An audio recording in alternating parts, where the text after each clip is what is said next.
ولتيتي، السيد بيير موجي المدير العام لمجموعة بونغي، والسيد بيير دوبون رئيس الجمعية البيمهنية للفواكه والخضر بفرنسا، وأيضا السيد إيف دولين رئيس مجموعة لوتيور، والسيد إغناسيو لاراكويتشيا رئيس بروماركا المدير العام السابق لجونسون أند جونسون، وأخيرا السيد مردخاي دوفيكو المدير العام لمصبرة مكناس عائشة.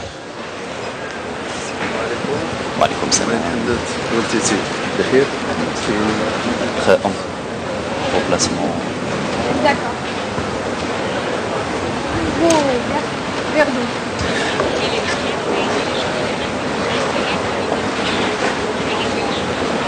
Bonjour.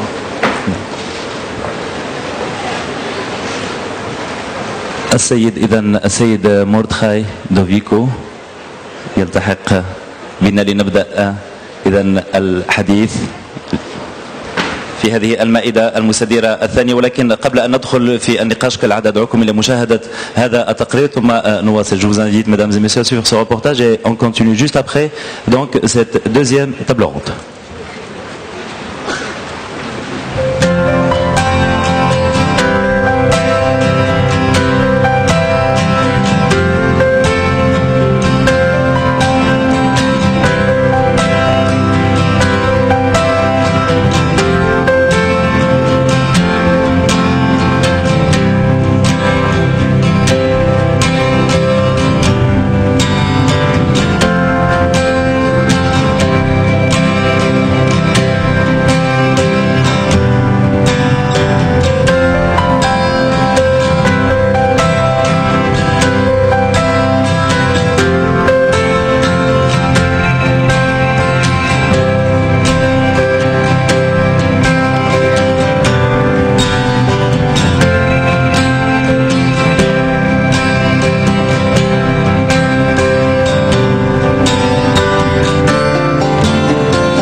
إذا نبدأ على بركة الله هذه المائدة المستديرة الثانية حول تثمين المنتوجات الفلاحية لجعلها أكثر تنافسية وتنوعا. أبدأ معك السيد محمد الولتيتي، أنت رئيس الجمعية البيمهنية للحوامض بالمغرب، صاحب علامة جودة معروفة يعني على الصعيد الوطني وربما حتى على الصعيد العالمي. قصة نجاح، يمكن أن نقول قصة نجاح مغربية بامتياز. هل أنت سيد ولتيتي واع بأهمية العلامة التجارية، وكيف تمكنت من إقناع شركائك بالتحالف في إطار تعاونية أو علامة واحدة؟ شكرا. أولا العلامة التجارية من الرافعات الضرورية لتثمين المنتوج. كما تنعرفوا أهم شروط النجاح ديال الفلاحة هي اندماج وسائل التثمين إلى الإنتاج الفلاحي كالمعمل كالتسويق إلى آخره. والعلامة التجارية من بين المسائل الأساسية التي يمكن لها تجيب هذه القيمة المضافة. طبعا العلامة التجارية بوحدها ما تكفيش، ولكن هي تعبير على واحد الاستراتيجية وواحد الخطة شاملة اللي كتبدا من المواد الأولية اللي خصها تكون تم الإنتاج ديالها في أحسن الظروف، ثم الوسائل التصنيع أو التحويل اللي خصها كذلك تكون في واحد المستوى ديال العصرنة وديال الفعالية، ثم شبكة التوزيع، ثم بطبيعة الحال جودة المنتوج النهائي، ثم الاستمرارية في هذه المواصفات لكسب ثقة المستهلك بحيث الوجود المستمر ديال هذه العلامة أو ديال هذه المادة اللي كتحمل العلامة، لا من حيث الاستمرارية ولا من حيث الحجم باش يمكن المستهلك نربحوا الثقه ديالو. ولا سمحت يمكن بالفرنسيه واحد الملخص بسيط كيفاش المراحل التاريخيه من حدث هذه العلامه ديال الجوده. Lorsqu'en 93 la marque El Jawda في الأول fut déposée, c'était un engagement pour faire du produit un produit de qualité. À partir de là, tout un processus démarré pour que cette marque marocaine exprime la culture d'entreprise. La qualité du produit égale qualité des hommes, plus qualité de la matière première, plus qualité des équipements, égale également la qualité de l'organisation. La maîtrise de la matière première nous paraissait essentielle. En nous inspirant des modèles de coopératives les plus performantes à l'étranger, nous avons pu développer une production laitière répondant aux besoins des produits sur le plan qualitatif et quantitatif. En 2000, la marque Jawda a été relookée avec une nouvelle identité visuelle axée sur la maturité, la naturalité et un nom plus court, Jawda. Logo avec la vache au début pour les produits laitiers et un logo avec une orange pour les nectars de fruits. L'architecture de la marque a été construite de telle sorte que Jawda soit la marque ombrelle accompagnée de marques produits. Les marques produits ne concernaient que les produits les plus élaborés comme les yogourts brassés, etc. Un pari a été pris pour offrir à nos consommateurs les produits existants avec une meilleure qualité et de développer de nouveaux concepts originaux.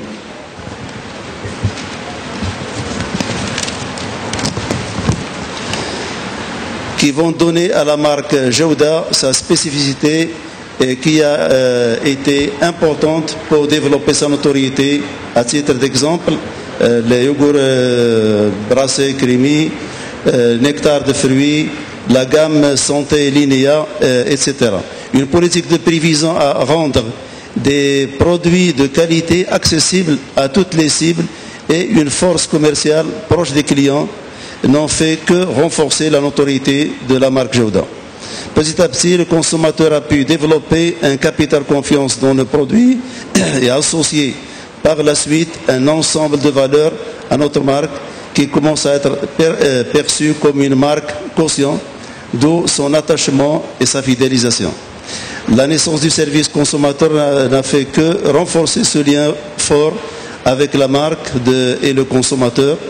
Les consommateurs qui nous appellent sont traités de façon personnalisée par des équipes compétentes. En 2008, il y a eu le lancement de la nouvelle identité visuelle avec le logo Jawda actuel qui modernise et rajeunit la marque et ne rompt pas avec l'identité et l'image de Jawda axée sur la naturalité et remplit mieux le rôle de marque ombrelle pour les catégories de produits laitiers et jus de fruits. Une signature plaisir de la nature et une charte graphique ont accompagné cette identité visuelle des feuilles multicolores qui vont dans le sens de la signature. Depuis 2008, une nouvelle orientation dans l'élaboration de l'architecture de la marque a pris place. On va de plus en plus vers des marques gamme. C'est le cas de la marque Rani pour les produits enfants et la marque Linea pour les produits santé. Une autre spécificité de la marque Jawda, c'est le développement des marques descriptives qui capitalisent sur la marque ombrelle, dessert gourmand de Jawda, yogourt tendre de Jawda, etc. Merci. Merci Monsieur Boutissi. Peut-être on en reviendra pendant les questions du public parmi nous. Un patron de l'une des plus grandes entités agricoles dans le monde, Monsieur Pierre Mugé, vous êtes en aval, en amont de l'ensemble de la chaîne agricole. Comment vous arrivez, selon vous, à jouer à la fois le rôle d'agriculteur et de commercial, et surtout comment vous arrivez à faire rentrer les agriculteurs dans un système, vraiment un système industriel, et les structurer au minimum, au maximum plutôt. Pardon. Bonjour, messieurs, mesdames. J'aimerais remercier le ministre de son invitation. Le Maroc vert fait partie des initiatives de développement du Maroc dont beaucoup de pays pourraient s'inspirer. Donc c'est un plaisir d'être ici aujourd'hui. J'aimerais donc vous parler de l'intégration de la chaîne de valeur des matières premières agricoles, donc des céréales, oléagineux. Je vais peut-être raconter un petit peu ce que fait Bunge. On a plusieurs métiers. Notre métier principal est celui qu'on appelle l'agribusiness en interne, qui consiste à acheter environ 130 millions de tonnes de céréales et oléagineux dans les bassins de production, s'occuper du stockage, du transport, parfois de la première étape de transformation, tout en maîtrisant la qualité et les risques de prix qui, comme on l'a vu dans le panel précédent, peuvent être très conséquents. Donc, en quelque sorte, notre raison d'être est d'optimiser ces flux entre les producteurs et les consommateurs. Et donc, puisque nous parlons de développement agricole, j'aimerais souligner qu'à mon sens, le développement agricole est souvent victime des dysfonctionnements dans la chaîne de valeur. Les pertes de qualité, les frais des intermédiaires et les surcoûts de logistique se répercutent tous dans des prix plus bas à la ferme et donc découragent les investissements en productivité, que ce soit en engrais ou en semences. Je pense que tout le monde est d'accord pour dire qu'il faut mieux intégrer la chaîne. C'est sur comment faire que les avis ont tendance à diverger. Franchement, je n'ai pas de réponse miracle. C'est un travail, je dirais, éternel, qui ne s'arrêtera jamais, d'essayer de mieux intégrer la chaîne. J'aimerais simplement partager quelques idées qui peuvent éventuellement nourrir le débat. Alors, je parle ici du cas général de pays qui doivent équilibrer une certaine dose d'importation avec la production locale, pas du cas spécifique du Maroc, mais finalement, c'est la situation de la plupart des pays dans le monde. Alors j'ai trois grandes observations. La première, c'est qu'il faut des acteurs qui combinent le savoir-faire et le capital financier. C'est extrêmement difficile de séparer les deux.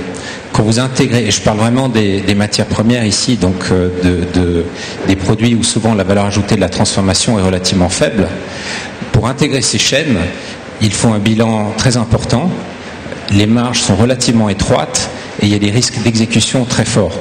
C'est un secteur qui est considéré comme une zone de risque par les institutions financières. D'ailleurs, nous-mêmes, on se considère souvent, vu de manière très conservatrice par les agences de notation. Et donc, la conséquence de ceci, c'est que quand on a des politiques de développement qui sont trop exclusivement axées sur le financement ou sur les mécanismes de marché, elles sont souvent vouées à l'échec. À mon sens, surtout dans une phase de développement, une politique de développement sectoriel pour les matières premières agricoles doit mettre l'accent sur l'émergence d'acteurs forts et responsables. Ça, c'était une première idée. La deuxième observation, pour des pays consommateurs comme le Maroc, c'est l'étape de la transformation qui est maîtresse. Un acteur de la transformation bien structuré, qui veut rentabiliser ses actifs, doit satisfaire ses clients et donc doit maîtriser ses approvisionnements. Je pense qu'une transformation qui est bien structurée, avec des acteurs qui ont investi dans leur outil de production, est le meilleur garant de l'encadrement de la récolte, de l'encadrement de la qualité et aussi de l'encadrement des acteurs de l'amont. Troisième et dernière observation, l'importation bien gérée peut être l'ami de l'agriculture locale. Ces deux choses sont souvent mises en opposition, mais en fait, si on réfléchit bien, dans un pays qui a besoin d'importer, soit à cause de la volatilité des récoltes, soit leur taille, soit leur saisonnalité, le secteur de la transformation ne peut pas se développer correctement sans avoir accès à des importations fiables et compétitives. Et c'est pour cette raison, si on veut développer cette transformation et donc créer un encadrement dans la chaîne de valeur qui sera meilleur, qu'il faut veiller à ce qu'il y ait un circuit d'importation qui soit rationnel, qui soit fiable et qui fonctionne bien. Voilà. Merci à vous. Merci. On a parmi nous aujourd'hui aussi un monsieur qu'on surnomme Monsieur Aïcha. C'est les conserveries de Meknès. Monsieur Devico, donc vous avez une marque qui est vraiment primordiale au Maroc. Tout le monde ici présent, j'imagine, tout le monde connaît la marque Aïcha. J'aimerais juste comprendre comment vous avez fait pour transformer des fraises en confiture. Transformer des fraises en confiture, ce n'est pas la première opération. En fait, la première opération, ça a été d'abord d'être approvisionné, surtout. Et dès que nous avons voulu développer notre marque, nous nous sommes aperçus qu'en fait, je parle des années 75-76, c'était un problème d'approvisionnement. C'est-à-dire, contrairement aux problèmes que les gens rencontrent, l'agriculture européenne, qui avait plutôt un problème de débouché, chez nous c'était plutôt un problème d'approvisionnement. Il a fallu donc reprendre tout le problème dès le départ. C'est-à-dire que nous avons agi, bien sûr, sur la marque, mais avant de lancer la marque, il fallait d'abord assurer l'approvisionnement. Et c'est parmi les produits, par exemple, dont on a parlé de fraises, c'est, par exemple, nous étions approvisionnés à l'époque par la région d'Agadir, jusqu'aux années 70-75, puis Agadir a décidé d'abandonner cette culture parce que ce n'était plus très rentable, parce qu'elle n'était pas tellement appropriée. Et nous avons donc cherché à nous approvisionner en fraises. Donc, où aller chercher cette fraise? Pour voir comment on pouvait développer la fraise, je me suis rendu en Espagne, à Huelva, pour voir qu'est-ce qui se passait à Huelva sur la fraise, puisque c'était le centre mondial de la fraise. Et je me suis rendu compte qu'à Huelva, la fraise poussait sur un terrain que je connaissais bien au Maroc, qui était le terrain du Drader. Il y avait une similitude au niveau climatologique, au niveau pédologique. Donc je me suis dit peut-être que nous allons essayer d'introduire cette fraise au Maroc. Et en 1976, j'ai donc fait une parcelle démonstrative de 8 hectares. Et j'ai invité tous les agriculteurs du coin de Moulay Bouslem et du Drader à venir assister à toutes les opérations, à tout le parcours technique, depuis la plantation et surtout jusqu'à la récolte et à la pesée de la récolte. Mais vous avez compris en même temps dès le début l'importance d'une marque. Oui, mais une marque sans matière première n'est rien du tout. Ça, c'était la deuxième étape, quand vous avez eu accès lorsque nous avons pu assurer nos approvisionnements, nous avons donc décidé de lancer cette marque réellement à partir de 1976-77. Et nous avons eu la chance de voir que la RTM, à l'époque, s'était mis à diffuser de la publicité. C'était les premières années. Et nous avons été quasiment la première marque marocaine sur à la télévision marocaine. Et nous avons eu effectivement un très grand succès. Je pense que l'assistance ici, tout le monde se rappelle de Bonsoir les petits, qui passait à heure fixe et qui disait bonsoir aux enfants. Et les parents attendaient aussi bien que les enfants, parce que les parents étaient très contents d'envoyer la marmaille au lit. Merci à vous, Monsieur Aïcha, on peut le dire aujourd'hui.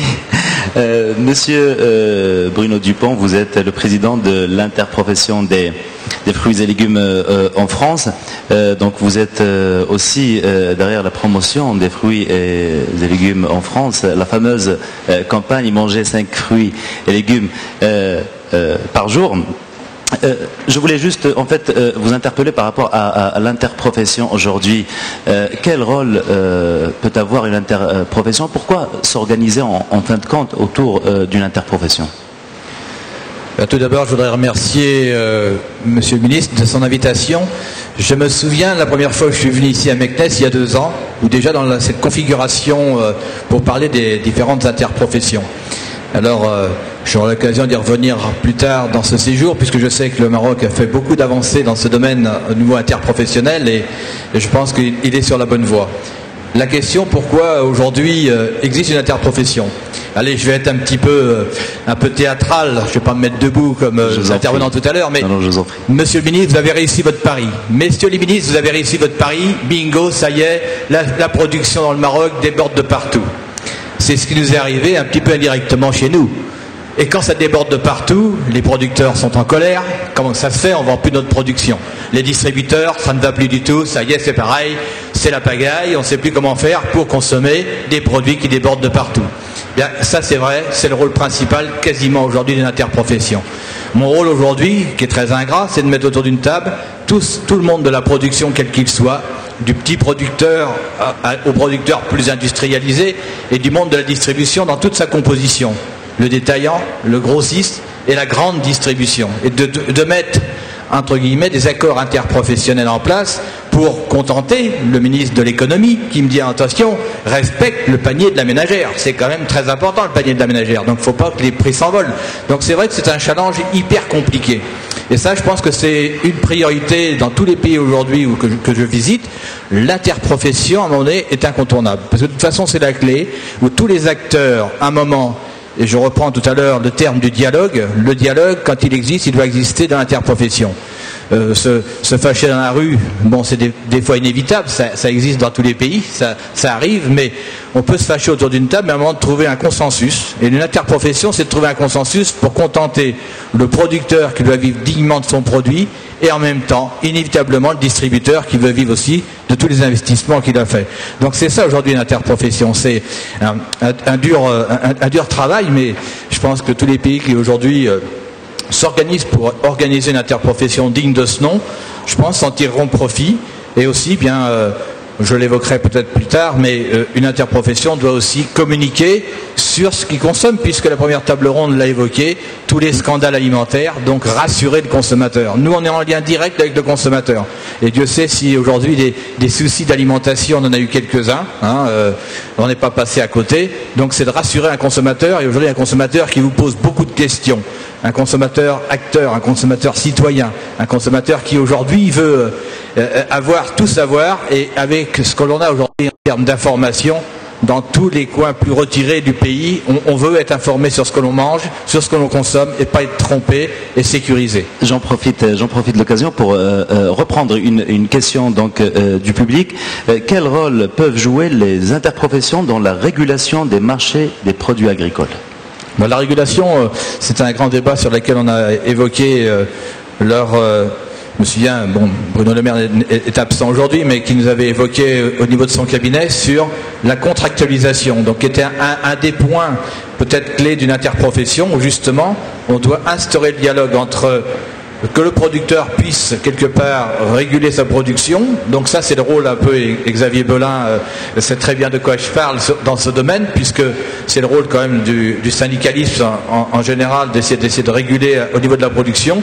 Mais à un moment justement, quand il y a une affluence de produits, de trouver un challenge avec l'ensemble de la distribution dans toutes ses composantes, pour peut-être mettre en avant tel ou tel produit, pour éviter justement un télescopage et réguler au mieux, de façon à ce qu'il n'y ait pas, là aussi, un sujet qui est aujourd'hui fort d'actualité dans notre pays, qui est le gaspillage. Donc c'est aussi un des éléments incontournables. On parlait au niveau planétaire, peut-être d'inutilisation aujourd'hui d'un certain nombre de produits alimentaires. C'est aujourd'hui une carte dans laquelle l'interprofession veut jouer tout son rôle, qui est justement d'éviter de gaspiller un maximum de nourriture, sur le dialogue qui était évoqué tout à l'heure, sur un certain nombre malheureusement de populations qui manquent aujourd'hui de nourriture essentielle. Merci Monsieur Dupont. Et on passe d'une interprofession à une fédération avec Monsieur Ignacio Larquechia, le président de Promarca. C'est la fédération des marques en Espagne. Quel intérêt aussi d'avoir une fédération? Et d'après vous, est-ce que la fédération peut créer de la richesse pour l'agriculture et surtout pour l'agriculteur? Hopefully yes, that we can create some wealth. Just to give you some figures, the brands account for 7% of the total domestic product, and they deliver 22,000 million euros worth of economic value added, which means that they bring a lot to the country. They also generate, between direct and indirect employment, about 1.5 million jobs, which is very important. And you can understand that they generate taxes and contributions to the state to the tune of about 13,000 million euros per year, which I think a country like Spain is badly in need of to be able to balance its deficit. And last but not least, I just received an email now while I was in the audience that we exported 22,000 million euros in 2012 versus imports of 19,000 million, which means 3,000 million surplus in favor of Spain, which I think also is very important. I think what the brands can achieve definitely is a desire to get better every day. I mean, you have to believe that brands generate competition, and that competition is good in the long run for the consumer. Why is competition good? I think we can all remember the games like Real Madrid and Barcelona, or Rafael Nadal and Roger Federer. When you have two good competitors playing against each other, you get the best out of each one. And the most beautiful games, the better are the competitors, the better the games are for the spectator. And I think you have to believe this philosophy that the brand competition will generate wealth and it will generate the best in terms of innovation and in terms of costs. Because in order to survive today, you have to not only innovate, but you also have to do it at a very affordable cost. So I think this is what the Federation tries to do, is it tries to orchestrate this for the country. Ok, thank you. Merci beaucoup. Merci à vous. Et on termine par Monsieur Yves Delaine. Donc vous êtes le président du groupe Le Sieur qui détient la marque d'huile d'olive Puget. Pouvez-vous, s'il vous plaît, Monsieur Delaine, nous expliquer la stratégie, votre politique de marque, ce qui fait de Puget aujourd'hui une marque connue et reconnue en France, et non pas juste en France, mais aussi à l'échelle internationale? Merci beaucoup. Donc peut-être déjà en introduction, il y a un trait qui nous unit entre nous, c'est cette politique de filière dont on a beaucoup parlé et qui est vraiment la stratégie de fond du groupe Sophie Protéol. Donc Sophie Protéol, créée par la profession agricole il y a maintenant 30 ans, et qui décline cette politique de filière de l'amont jusqu'à l'aval. Nous l'avons fait d'abord en France et nous le faisons maintenant à l'international sur différents débouchés dans le domaine alimentaire, dans le domaine des biocarburants, dans le domaine de l'oléochimie, et nous prenons maintenant une position forte maintenant dans un certain nombre de pays hors de France, sur les bords de la mer Noire par exemple, en Afrique, au Maroc je vais en parler, et en Afrique de l'Ouest. Cette politique de filière, elle se traduit, elle est très concrète ici au Maroc maintenant. Donc nous avons acquis l'année dernière une participation importante dans la société Le Sieur Cristal, aux côtés de partenaires institutionnels marocains, la CIMR, la CMR, Wafa Assurance et la MAMDA. Et nous ambitionnons, grâce à la signature maintenant de ce contrat de programme tout à l'heure, et j'en remercie moi aussi très chaleureusement Sa Majesté et le ministre de l'Agriculture, nous ambitionnons maintenant de produire au Maroc une partie de notre besoin, de notre approvisionnement en huile, qui est aujourd'hui en quasi-totalité importée. Nous ambitionnons rapidement d'auto-approvisionner environ 20% de nos besoins sur le territoire marocain. Alors j'en viens à la marque. Dans nos développements vers l'aval, vers le consommateur, évidemment, cette politique de marque pour nous est très importante. Nous l'avons fortement développée en France en nous appuyant sur des marques centenaires pour Le Sieur, 150naires pour Puget. Et à travers les marques, comme cela a été dit précédemment, c'est une garantie de qualité, ce sont des promesses consommateurs, et c'est un petit peu de rêve que l'on vend un petit peu en même temps, à travers du plaisir, de la nutrition, et également des promesses de santé. Concernant la marque Puget, une marque qui a 150 ans, c'est évident qu'il faut la faire traverser les générations. C'est de nombreuses générations et il faut faire vivre cette marque.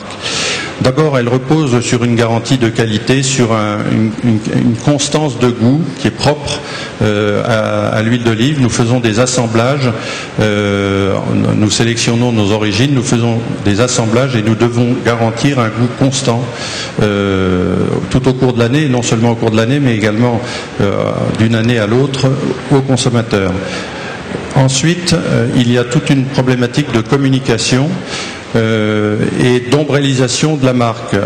La force de la marque, Puget en l'occurrence, mais je pourrais le décliner également pour la marque Le Sieur, permet de décliner également sur d'autres produits qui sont évidemment connectés au métier de base de la marque, dans des produits de nature méditerranéenne, puisqu'on est sur l'huile d'olive, des tapenades, des sauces, des vinaigrettes, enfin des olives, toute une série de préparations, et qui confortent globalement la marque. Tout ceci repose également sur une politique de communication qui est forte, et dans les évolutions, à titre d'exemple, ce que nous avons fait récemment, nous nous appuyons sur une saga qui est incarnée par l'acteur Fernandel, donc un acteur du passé, mais qu'on a fait revivre à travers des films, et qui aujourd'hui est en train de transmettre le témoin de cette marque à un acteur contemporain qui est Michel Boujna. Donc il y a des films que nous venons de refaire où on voit cette communication très axée sur la culinarité des produits, la promesse des produits. Donc on retrouve bien là ce côté intergénérationnel qui est propre à la marque. Bien sûr, l'objectif, comme je le soulignais, c'est de créer de la valeur, créer de la valeur à travers des marques fortes, qui a une capacité d'étendre son territoire, qui est reconnue auprès de ses consommateurs. Et cette valeur, à partir du moment où on est organisé en filière, il faut que cette création de valeur bénéficie à l'ensemble de la chaîne, depuis l'amont jusqu'à l'aval. C'est ce que nous allons continuer à faire ici au Maroc, en synergie, en échange extrêmement fort entre nos amis marocains et ce que nous pouvons nous apporter de France. Mais je crois que les apports, ils fonctionnent évidemment dans les deux sens. Merci Monsieur Delaine. Et parlant donc du Maroc, j'ai pu retenir une question du public adressée à Monsieur Woultiti. Donc vous avez le choix de répondre soit en arabe, soit en français, si vous voulez même en anglais ou en espagnol. Pourquoi le Maroc n'arrive pas à pénétrer le marché européen à 100%? En termes de quel produit? Tout produit confondu ou là? Surtout les produits agricoles. Tout oui. produit confondu. Tout simplement parce que d'abord l'Europe c'est un bassin agricole de premier plan. Il y a des productions très fortes en Europe. Et pour par exemple les fruits et légumes, nous avons l'Espagne qui est un grand pays producteur qui occupe pratiquement la place. Pour les produits animaux, l'Europe exporte, n'importe pas, c'est des pays excédentaires. Mais il y a autre chose, l'offre marocaine reste aussi modeste. Aujourd'hui, ce que nous produisons, on arrive à le vendre dans des marchés plus lointains et mieux rémunérateurs. Mais bientôt, quand les volumes augmentent, notamment en termes d'agrumes par exemple, on va obligatoirement revenir sur le marché européen et on va essayer d'occuper notre place naturelle qui nous revient. Oui.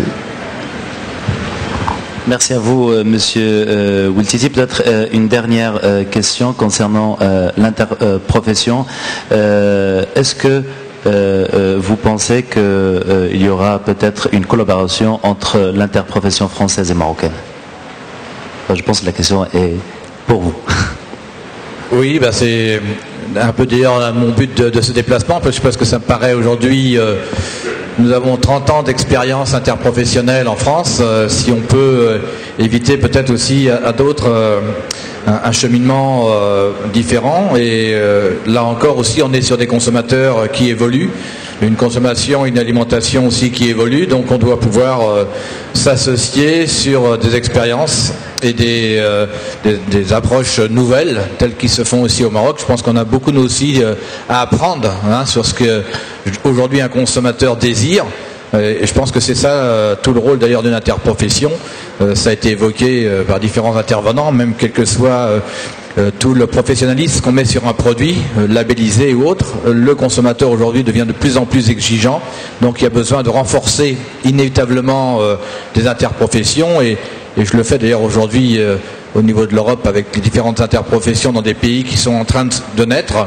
Et on essaye d'ailleurs, et c'est mon vœu, le souhait dans ce déplacement, de faire une relation plus qu'amicale et interprofessionnelle avec d'autres interprofessions de la Méditerranée. Donc je pense qu'on est en bonne voie, et Monsieur le Ministre, je sais, m'apporte tout son soutien dans ce domaine, et je le remercie.